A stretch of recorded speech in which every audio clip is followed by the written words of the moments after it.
Madam जिस जगह से फ्रांस से आया, नॉर्मली लोग मैडम यूज़ करते हैं, ये मेरी मैडम है, इंट्रोड्यूस कराते हैं।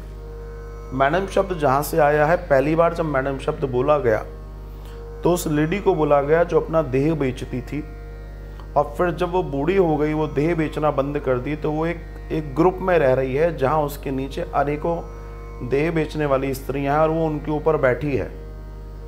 तो जो उन देह बेचने वाली लड़कियों या लेडीज या महिलाओं के ऊपर जो एक बॉस बनकर बैठी है, उसके लिए मैडम शब्द यूज किया गया है। और फिर ये मैडम घूमता घूमता घूमता घूमता पूरी दुनिया में चला गया। मैं बात कर रहा हूं वहां की। मिस और मिस्टर वर्ड भी कुछ ऐसे ही हैं। मिस शब्द, मिसेज जो होता है, मिसेज शब्द जो है, सॉरी मिस नहीं, मिसेज जो शब्द होता है, उस मिसेज शब्द के बारे में क्या आप जानती हैं? मैंने कई बार बताया है।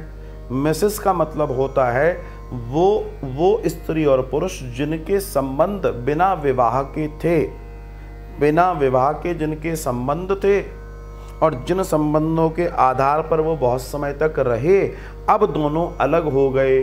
तो जो महिला अलग हुई है वो उसकी लाइफ से चली गई, जिस लड़के की लाइफ से, तो वो हो गई मिसेस। और वो जो लड़का चला गया वो उस लड़की की लाइफ में, तो उस लड़की के लिए वो हो गया मिस्टर। जो mister, you know, miss plus टर। Same like convent. जिन पश्चिम में जिन स्त्री और पुरुष के नाजायज रिश्ते के बाद जो नाजायज संतान पैदा होती थी, वो नाजायज रिश्ते के बाद नाजायज संतान जो पैदा होती थी और उसको वो लोग चर्च में जाकर छोड़कर आ जाते थे, और उस चर्च में उस बच्चे को, नाजायज बच्चे को ले लिया जाता था। फिर उन बच्चों के लिए स्पेशल एक व्यवस्था बनाई जाती थी, उनको रहने की, रखने की, एजुकेशन की, उसको कॉन्वेंट कहा जाता था। जब वो बच्चा धीमे धीमे ग्रो करने लगता था, तो फिर ये सोचा गया कि ये बच्चा जो ग्रो कर रहा है, इस बच्चे के ग्रो करने के बाद वो पूछेगा मेरी मम्मी कौन है, मेरे पिताजी कौन है, मेरी बहन कौन है। तो वहाँ जो जेंट्स होता था उसको फादर बोल दिया गया, लेडीज को सिस्टर बोल दिया गया, और ऐसे ऐसे नामांकन संस्कार हुए। ध्यान रखिएगा। तो वो जो नाजायज बच्चे थे उनके लिए वो व्यक्ति फादर बन गया, जिसको आज हिंदू जाकर फादर बोलते हैं। थोड़ा सोच लें कि मीनिंग क्या है इसका। हमारा फादर तो हमारा परमात्मा है, या जिस पिता ने हमको पैदा किया, उसके अलावा कोई नहीं है। आज बहुत सारे सनातनी हिंदू कॉन्वेंट स्कूलों में बच्चों को पढ़ा रहे हैं और वहां जाकर फादर और मदर कर रहे हैं। थोड़ा सोच लें मैं कह क्या रहा हूं, मेरी बात को नोट कर लीजिएगा। और अगर नहीं समझ में आए तो इतिहास को खंगालो, इतिहास को खंगालो तो समझ में आ जाएगा आप क्या नाजायज हैं जो उस व्यक्ति को फादर बोल रहे हैं। When you have a father,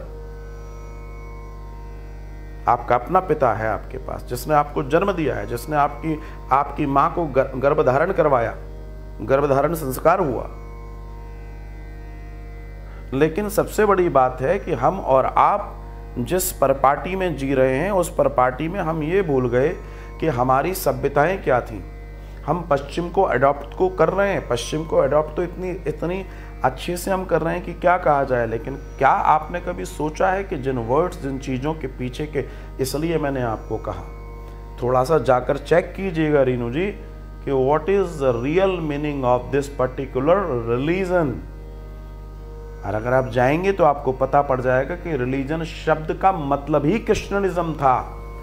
चूंकि वो बड़े हो गए, उनकी बात सबने मान ली और धीमे धीमे धीमे ये होने लगा।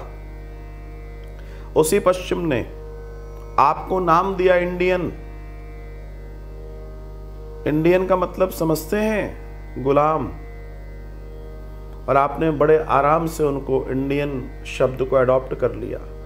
पूरी दुनिया के अंदर जापान को जापान कहते हैं, चाइना को चाइना कहते हैं, फ्रांस को फ्रांस कहते हैं, इटली को इटली कहते हैं, रोम को रोम कहते हैं, स्पेन को स्पेन कहते हैं, यूगोस्लाविया को यूगोस्लाविया कहते हैं, उज्बेकिस्तान को उज्बेकिस्तान कहते हैं। भारत को इंडिया क्यों कहते हैं? काश हमारे उन नेताओं ने अपना थोड़ा दिमाग लगाया होता, गुलामी से बाहर निकले होते, तो आज हम स्वाभिमान से भारत को भारत कहते।